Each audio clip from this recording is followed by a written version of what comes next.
The avoidant has spent their entire life perfecting strategies to avoid rejection, to control their emotional exposure, to ensure they are never the one left devastated by someone else's departure. They withdraw before they can be abandoned. They maintain distance that prevents others from getting close enough to wound them deeply. They develop a defended position where they appear to need nothing from anyone, where their emotional unavailability protects them from the pain of caring too much about someone who might leave. This defensive structure has worked throughout their life, keeping them safe from the rejection that their early experiences taught them was the inevitable consequence of vulnerability.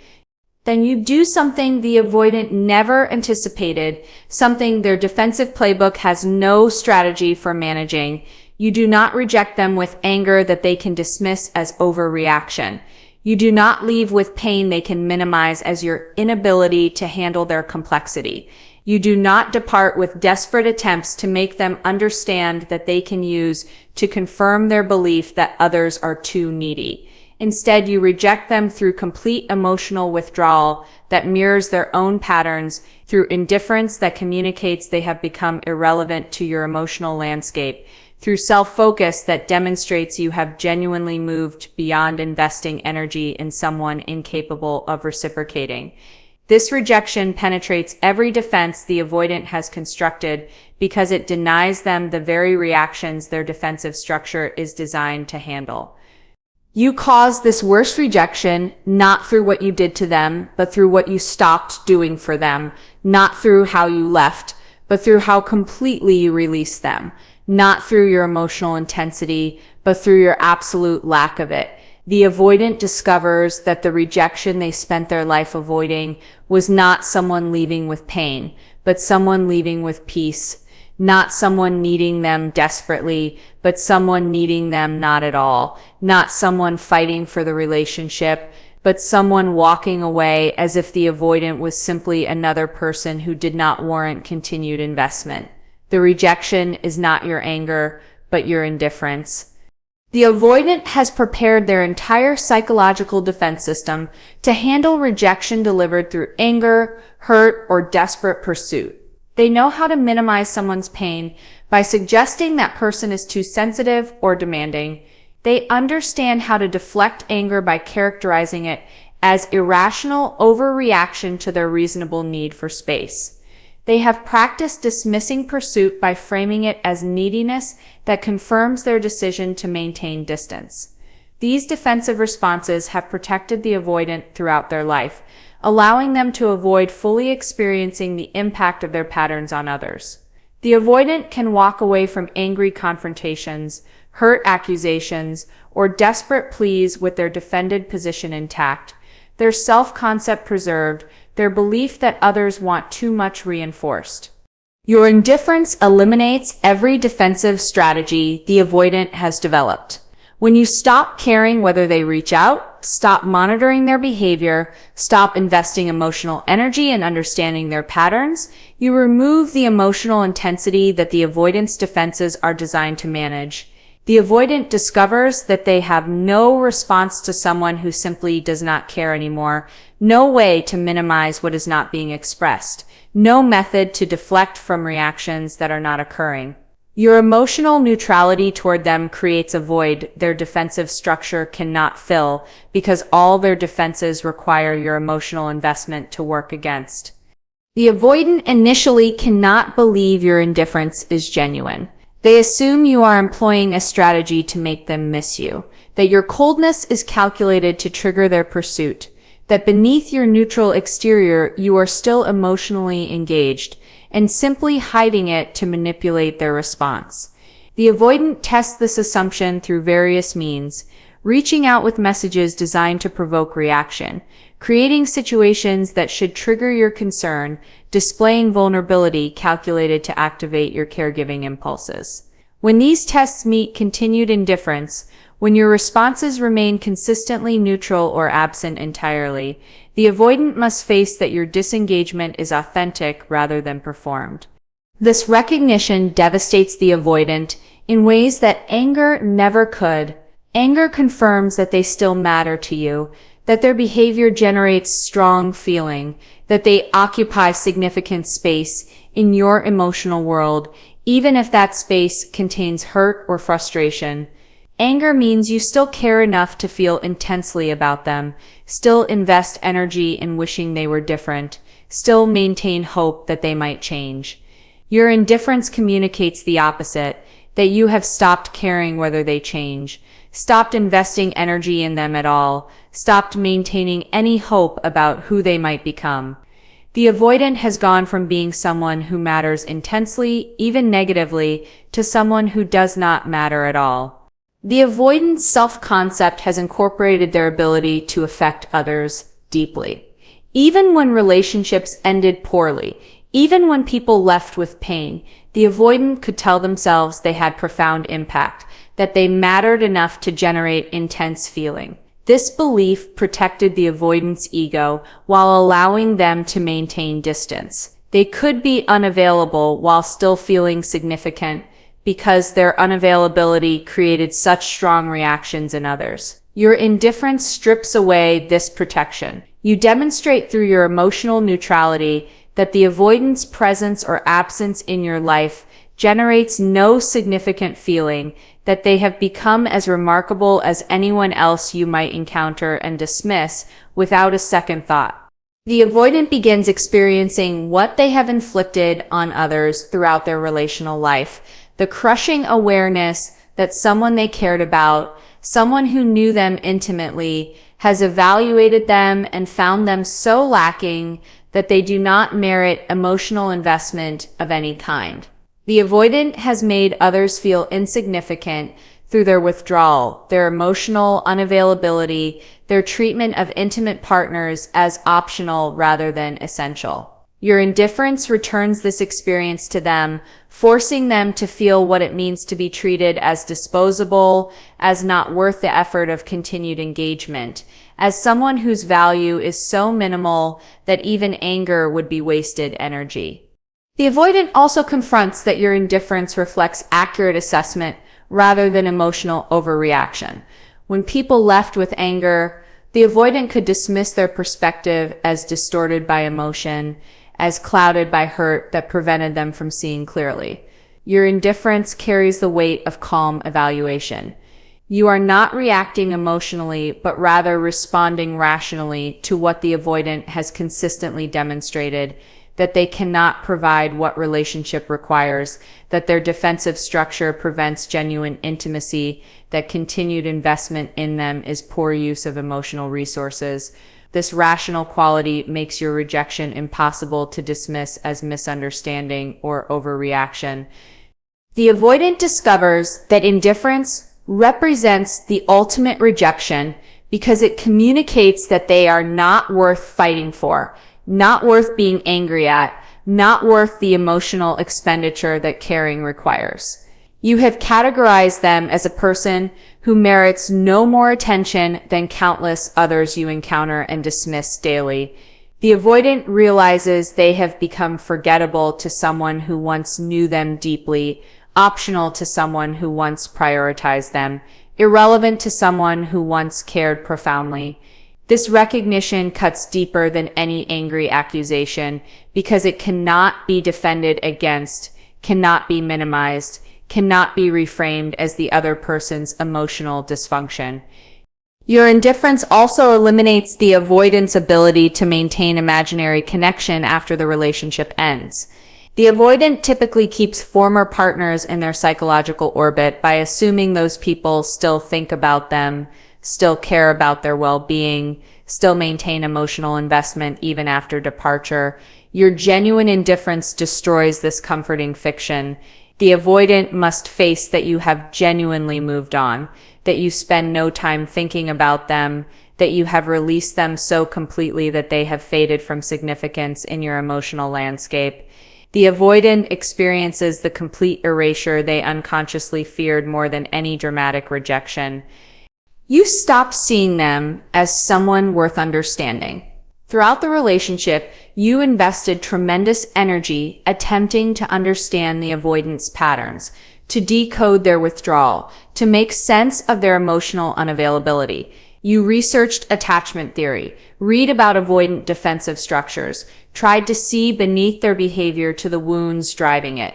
You gave them the benefit of doubt repeatedly, interpreting their distancing as fear rather than indifference, their coldness as protection rather than rejection, their unavailability as limitation rather than choice.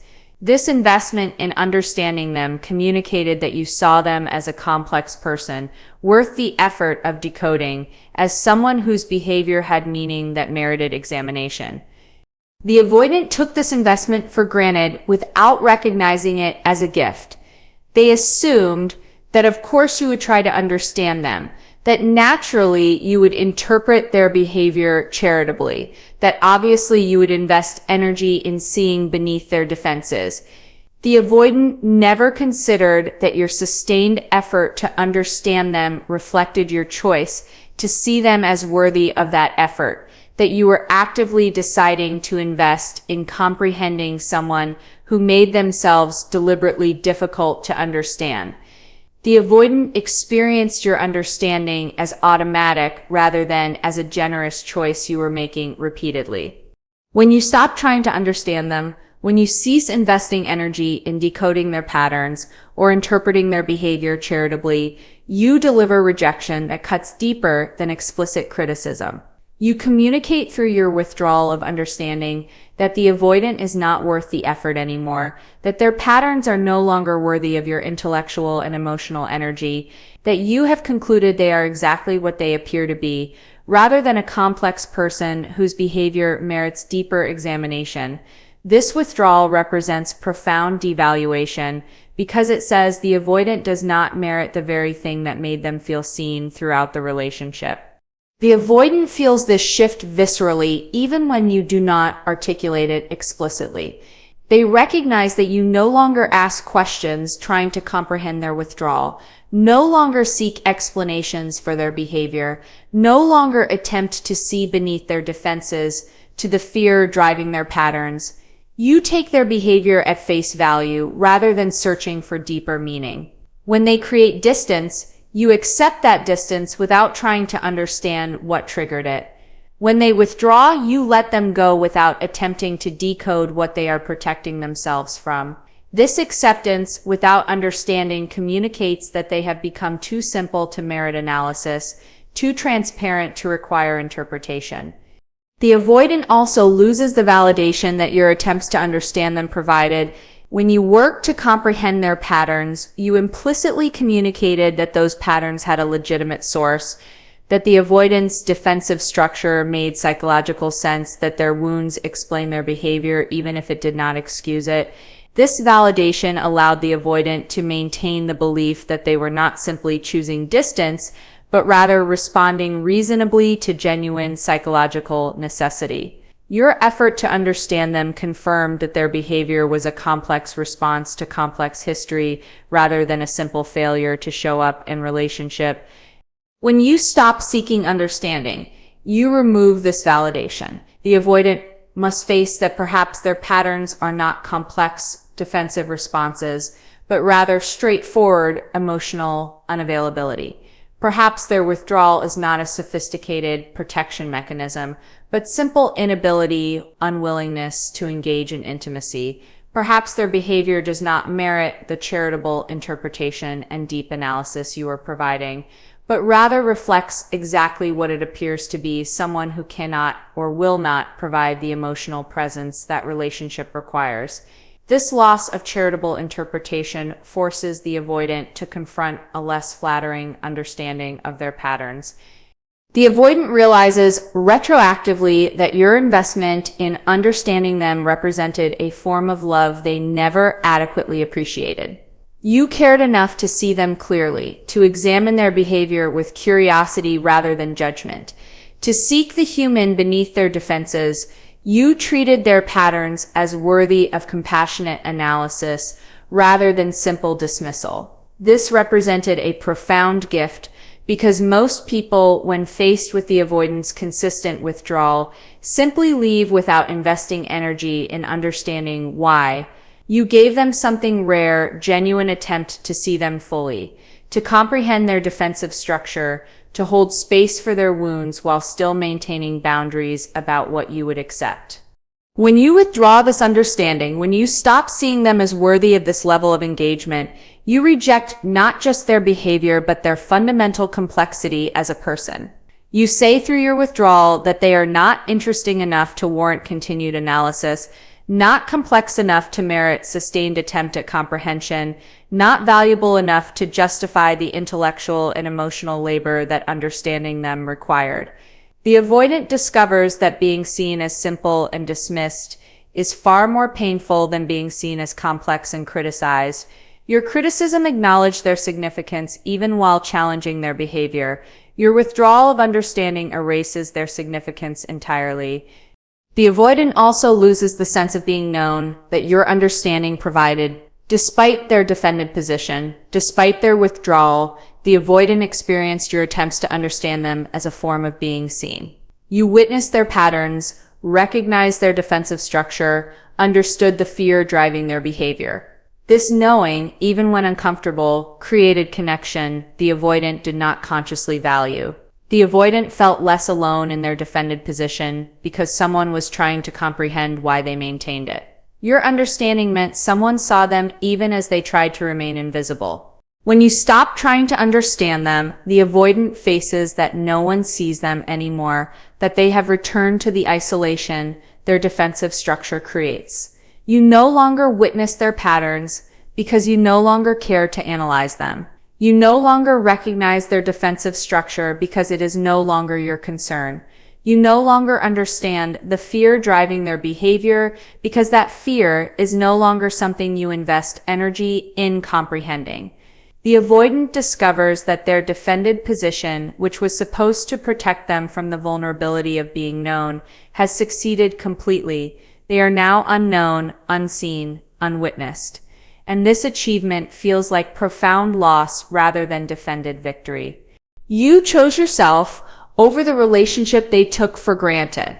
The avoidant has organized the entire relationship around the implicit assumption that you would continue prioritizing connection with them over your own needs, that you would sacrifice your well-being to accommodate their limitations, that you would remain invested in the relationship even when they provided minimal reciprocation. This assumption allowed the avoidant to maintain their defended position without consequences. They could withdraw knowing you would stay. They could offer emotional scraps knowing you would accept them. They could prioritize their need for distance over the relationship's health, knowing you would compensate through increased effort. The avoidant took your continued investment as a permanent fixture, as a guarantee that allowed them to remain defended while still maintaining connection. Your choice to prioritize yourself represents a fundamental betrayal of the unspoken contract the avoidant believed governed your relationship.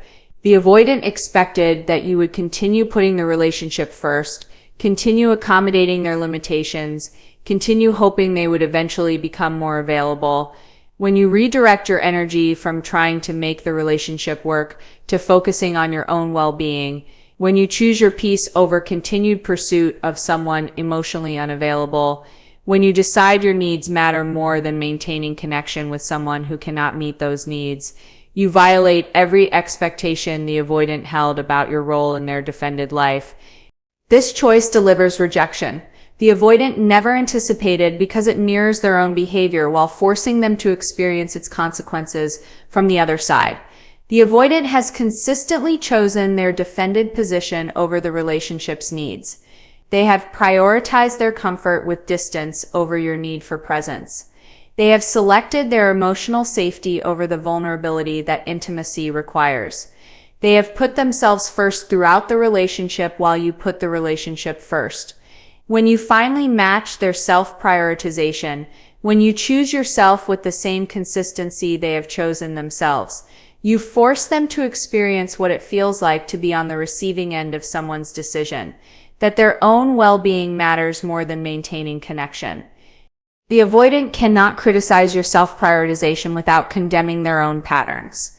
If choosing yourself over the relationship is wrong, then the avoidant has been wrong throughout the entire dynamic.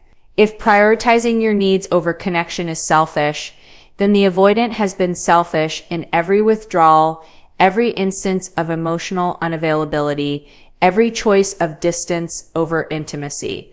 Your self-focus holds up a mirror that reflects the avoidant's consistent behavior back to them, forcing them to either accept that self-prioritization is reasonable, in which case they cannot fault you for it, or condemn it as selfish, in which case they must acknowledge their own selfishness throughout the relationship. The avoidant experiences your self-choice as profound rejection because it communicates that you have evaluated the cost of maintaining relationship with them and determined that cost exceeds the value. You are not leaving because you stopped caring, but because you started caring about yourself more than you care about preserving connection with someone who cannot reciprocate adequately. This calculation that your well-being is worth more than relationship with them delivers a devastating message about the avoidance value. They are not worth the continued sacrifice, not worth the ongoing accommodation, not worth the persistent hope that they might change. Your choice also exposes that the relationship was sustained primarily through your effort rather than through mutual investment. When you stop choosing the relationship over yourself, the entire structure collapses because you were the only one holding it together. The avoidant provided minimal investment while you provided maximum effort. The avoidant maintained their defended comfort while you sacrificed your needs.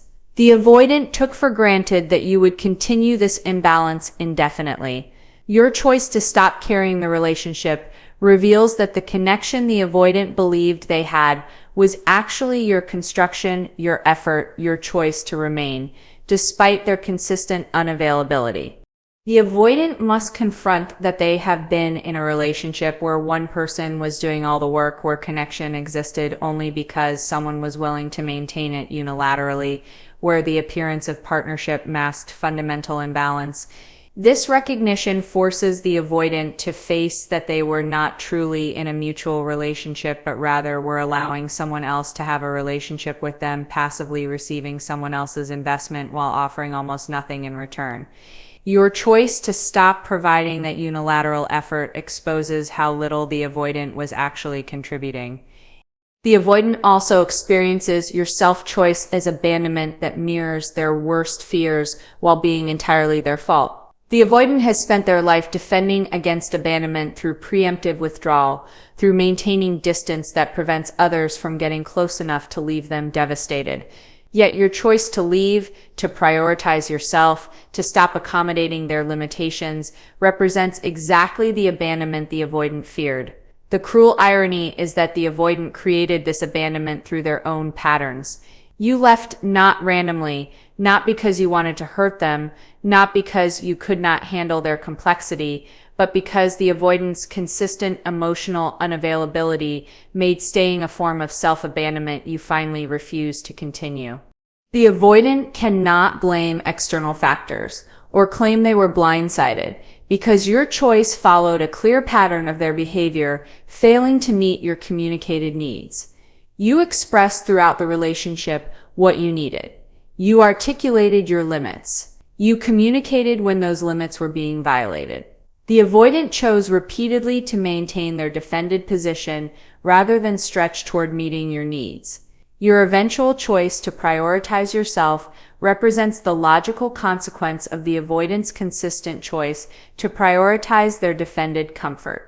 The avoidant must face that they were given opportunities to choose differently, to choose the relationship, to choose you, and they declined every opportunity until you stopped offering them. Your self-choice also eliminates the avoidant's ability to maintain a victim narrative about the relationship's end. When people left with anger or hurt, the avoidant could position themselves as a victim of others' inability to accept them, of others' excessive demands, of others' emotional instability. Your calm choice to prioritize your well-being over continued accommodation of their limitations cannot be twisted into victimization of the avoidant. You are not punishing them, not rejecting them out of anger, not leaving because you could not handle them. You are simply choosing yourself, recognizing that relationship with them costs more than it provides, deciding that your peace matters more than maintaining connection with someone incapable of reciprocating adequately. The avoidant discovers that your self-choice represents rejection they cannot defend against, cannot minimize, cannot reframe as your failure. You have done exactly what the avoidant has done throughout the relationship, chosen your own well-being over vulnerable connection. The difference is that your choice came after years of trying to make the relationship work, after exhausting every strategy to create intimacy with someone defended against it, after recognizing that continued sacrifice of your needs would destroy you without transforming them. The avoidant's choice to prioritize themselves came easily, automatically, without question. Your choice came after tremendous struggle and represented a last resort rather than a first response. This difference makes your self-choice an undeniable commentary on the avoidance value. You tried everything before concluding that choosing yourself was necessary for your survival. You demonstrated the emotional freedom they claim to want. The avoidant has spent their entire life claiming to value emotional independence, to prefer autonomy over intimacy, to choose freedom over the obligations that relationship entails. They have presented their defended position as conscious preference rather than fear-based limitation. The avoidant has told themselves and others that they simply value their independence too highly to compromise it for relationship, that they prefer their autonomous life to the constraints that partnership creates, that their emotional distance reflects authentic choice rather than defended necessity. This narrative has protected the avoidant from confronting that their position is a prison rather than a palace, that their distance stems from fear rather than preference. You shatter this narrative by demonstrating genuine emotional freedom that looks nothing like the avoidant's defended isolation. You show that true freedom includes the capacity to move fluidly between connection and solitude based on authentic choice rather than defensive necessity. You maintain your sense of self while being in relationship, proving that intimacy does not destroy autonomy when two secure people choose each other. You demonstrate that emotional independence means having internal resources to navigate life's challenges rather than reflexively avoiding vulnerability. Your freedom is actual liberation, while the avoidant's defended position reveals itself as constraint disguised as choice. The avoidant watches you thrive after leaving them, observes you experiencing joy they never witnessed during the relationship, sees you engaging fully with life in ways that contrast sharply with your depleted state while trying to maintain connection with them. This visible flourishing exposes that the relationship was draining you, that accommodating the avoidance limitations was costing you vitality and peace, that life without them represents expansion rather than loss. The avoidant must face that their presence in your life was diminishing rather than enhancing it, that their emotional unavailability created a burden, that removal of that burden allows you to finally experience freedom. Your demonstrated freedom also reveals the falseness of the avoidant's claimed preference for independence. The avoidant maintained that they valued autonomy over connection, yet your actual autonomy, your capacity to be genuinely self-sufficient while remaining open to intimacy, looks entirely different from the avoidant's rigid isolation. You can be alone without loneliness because you have a rich internal life and secure sense of self. You can engage in relationship without losing yourself because you maintain boundaries rooted in self-knowledge rather than fear. You move between independence and interdependence with flexibility. The avoidant cannot access because their defended position is fixed rather than fluid.